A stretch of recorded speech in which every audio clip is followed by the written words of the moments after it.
Herzlich willkommen zu einem Video der Baum- und Rebschlussschreiber. Im Dezember, da ist es im Obstgarten etwas ruhiger als zu anderen Jahreszeiten, aber es gibt auch hier einige Tipps, die wir euch gerne mit auf den Weg geben wollen, denn für den einen oder anderen, da ist selbst im Dezember eine Menge zu tun.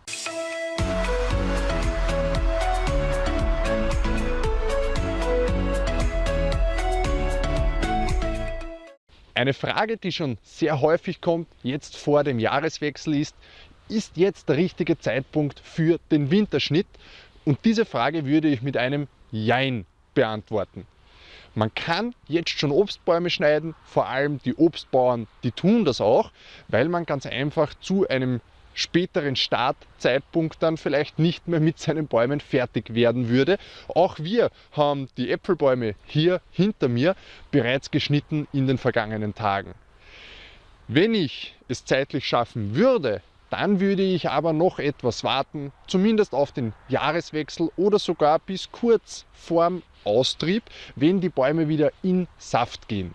Eine Weisheit, die man dabei befolgen kann, das ist, Obstbäume nach Mitte Februar bzw. nach der großen Kälte zu schneiden, dann wenn keine tiefen Fröste mehr zu erwarten sind.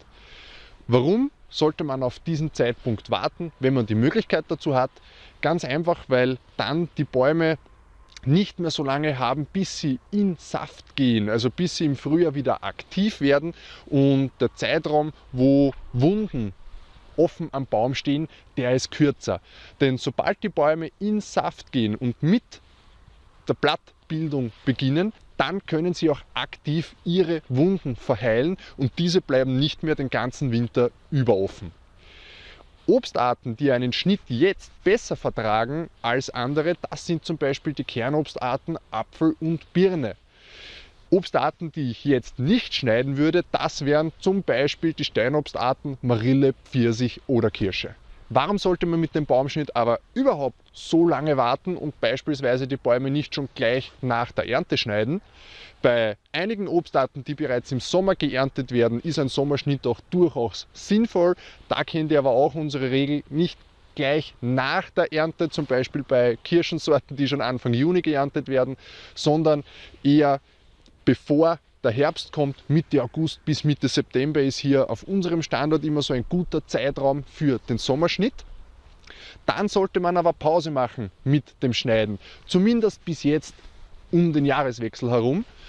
Denn wenn man zum Beispiel im Oktober seine Bäume schneidet, dann hat man wirklich den ganzen Winter offene Wunden am Baum, und so ein früher Schnitt, vor allem wenn es ein starker Schnitt ist, der mindert auch die Einlagerung von Reservestoffen, sowohl im Holz, in den Knospen, als auch in der Wurzel. Das klassische Herbstwetter mit viel Nebel, beispielsweise mit einer hohen Luftfeuchtigkeit, das ist auch förderlich für einige Prozesse, die wir nicht haben wollen, nämlich zum Beispiel für Infektionen mit verschiedensten Pilz- oder Bakterienkrankheiten. Und da kommen wir jetzt auch schon zum zweiten großen Punkt dieses Videos, und zwar: bei welchen Wetterbedingungen kann ich eigentlich schneiden? Denn man liest und hört wirklich sehr oft, dass man Obstbäume nicht bei Minusgraden schneiden soll, nicht schneiden darf. Das ist meiner Meinung nach so nicht korrekt. Wenn man bei Minusgraden nicht schneiden könnte, beziehungsweise wenn es große Probleme machen würde, würden Obstbauern nie mit ihrer Arbeit im Winter fertig werden. Es gibt aber schon einige Dinge, die man dabei beachten kann oder optimieren kann. Wenn es beispielsweise deutlich kälter wie -5 Grad ist, dann wird auch das Holz steifer, der Saft gefriert, es bricht Holz leichter beim Schnitt. Wenn es also wirklich sehr kalt wird, sehr eisig wird, dann würde ich auf den Baumschnitt verzichten. Vor allem dann, wenn Bäume angefroren sind, wenn man eine leichte Eisschicht auf den Ästen oder Trieben hat, dann leidet das Werkzeug ganz besonders darunter. Und man hat auch gleich wieder direkt bei den Schnittwunden die Feuchtigkeit, die wir ja nicht bei den Schnittwunden haben wollen. Deswegen sind vor allem trockene Tage, und wenn vor allem auch die 2 bis 3 Tage nach dem Schnitt trocken vorhergesagt sind, besonders wertvoll für den Obstbaumschnitt. Auch habe ich erst vor kurzem wieder gelesen, dass man Obstbäume nicht an sonnigen Tagen schneiden soll, sondern an Tagen, an denen die Sonne hinter den Wolken versteckt ist. Dafür habe ich überhaupt keine sinnvolle Erklärung. Vielleicht hat sich jemand von euch eine Idee, wie man darauf gekommen ist. Schreibt es mir gerne in die Kommentare, wenn euch etwas dazu einfällt. Ich würde sogar ganz im Gegenteil empfehlen, vor allem an sonnigen Tagen die Chance zu nutzen, denn wenn es leicht gefroren ist, windstill, die Sonne scheint, das sind eigentlich die allerschönsten Tage im Winter und die Tage, an denen die Arbeit am meisten Freude bereitet. Und für die Bäume ist es definitiv auch kein Problem, für uns sogar gesund. Mein Merksatz zum Thema: Wann kann man im Winter Bäume schneiden und wann sollte man es eben besser lassen? Im Regelfall, solange es uns nicht zu kalt ist, ist es für die Bäume meistens auch nicht. Darauf achten, dass man trockene Wetterbedingungen hat, sowohl beim Schnitt als auch die 2-3 Tage nach dem Schnitt. Und wenn man das beachtet, dann kann schon gar nicht mehr viel passieren. Das dritte Thema, das ich mit euch jetzt noch angehen möchte, das ist der Weißanstrich an Bäumen bzw. das Thema Frostrisse auf der Rinde an den Stämmen der Bäume. Zuerst möchte ich einmal mit euch durchgehen, warum diese Risse eigentlich entstehen. Das Wort Frostriss, das ist eigentlich nur bedingt richtig. Einerseits kommen diese Risse meistens in den Wintermonaten zustande, allerdings nicht durch die Kälte, sondern durch Temperaturschwankungen an der Rinde. Wodurch entstehen jetzt diese Temperaturschwankungen? Im Sommer hat der Stamm eine deutlich stabilere Temperatur über den ganzen Tag hinweg. Die Temperaturschwankung zwischen Tag und Nacht ist nicht so groß. Warum? Weil wir ja hier die Krone belaubt haben. Und diese Belaubung sorgt für eine Beschattung des Stammes. Dadurch, dass der Baum fast den ganzen Tag beschattet ist, kommt es auch nicht zu so großen Temperaturschwankungen an der Rinde. In den Wintermonaten schaut das jetzt etwas anders aus. Denn dadurch, dass wir keine Belaubung haben und die Sonne deutlich flacher steht, mit einem steileren Winkel auf den Stamm trifft, kommt hier deutlich mehr Wärme auf den Stamm. Und wenn es beispielsweise in der Nacht -5 Grad hat, anschließend ein wolkenloser, sonniger Tag ist, davor auch schon eine sternenklare Nacht, das sind nämlich meistens die kältesten, dann haben wir hier auf der Rinde einen sehr großen Temperaturunterschied zwischen Tages- und Nachttemperatur und auch zwischen der besonnten Seite und der Rückseite. Diese Temperaturunterschiede können in den Wintermonaten bis zu 35 Grad Celsius erreichen. Das hat erst ein Versuch, der auf der Versuchsstation Leimburg in Südtirol gemacht wurde, gezeigt.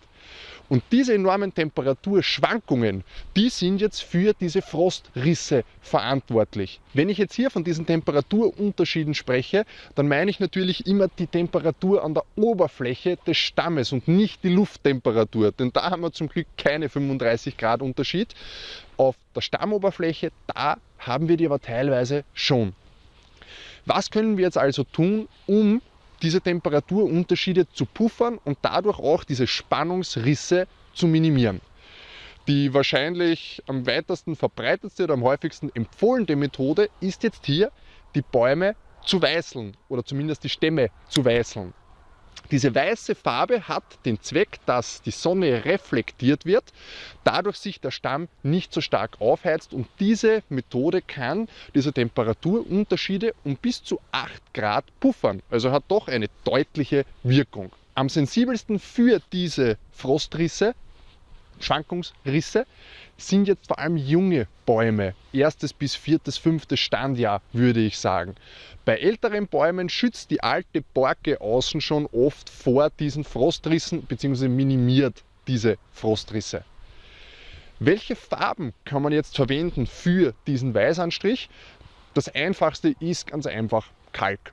Ganz normaler Kalk, weiße Farbe, und mit dieser die Rinde zu bemalen. Allerdings muss man das unbedingt bei trockener Witterung machen. Wenn man es bei feuchtem Wetter macht, hält die Farbe sehr schlecht. Selbst wenn man es bei trockener Witterung macht, kann man diese Arbeit alle 4 bis 8 Wochen wiederholen, weil die Kalkfarbe einfach nicht länger hält. Jetzt gibt es auch verschiedenste Zusätze, Additive, die man diesen Farben beimischen kann. Manche geben zum Beispiel Leim dazu, damit die Farbe besser hält. Auch etwas, was vor allem im Erwerbsobstbau verbreitet war in der Vergangenheit, die Diese Weißanstriche, habe ich persönlich das Gefühl, werden tendenziell eher weniger gemacht, als das noch vor 20 Jahren der Fall war. Ist die Zugabe von Kupfer in kleinen Mengen bis 3%, weil man dann auch eine bessere fungizide und bakterizide Wirkung hier am Stamm hat. Man bietet den Schaderregern einfach dann am Stamm keine Möglichkeit, sich dort zu vermehren. Es gibt aber auch etliche Produkte, die man schon fertig kaufen kann. Ich verlinke euch jetzt einige dazu in der Videobeschreibung. Wer sich die Arbeit nicht mit dem Selbstanmischen machen möchte, kann natürlich auch auf fertige Produkte zurückgreifen. Auch diese fertigen Produkte haben meistens einige Zusätze mit dabei. Das, was am längsten hält und deswegen auch gern empfohlen wird, wenn man nicht alle 4 bis 8 Wochen diesen Anstrich wiederholen möchte, ist der Einsatz von Dispersionsfarbe. Erfüllt, was die Rückstrahlung des Sonnenlichts betrifft, genau den gleichen Effekt wie der Kalk oder jede andere weiße Farbe auch. Wenn man so etwas einsetzt, genauso auch wie bei allen anderen Additiven, würde ich aber unbedingt darauf achten, dass man lösungsmittelfreie Farbe verwendet, beziehungsweise einfach auf Zusätze verzichtet, die zum Beispiel viel Mikroplastik beinhalten.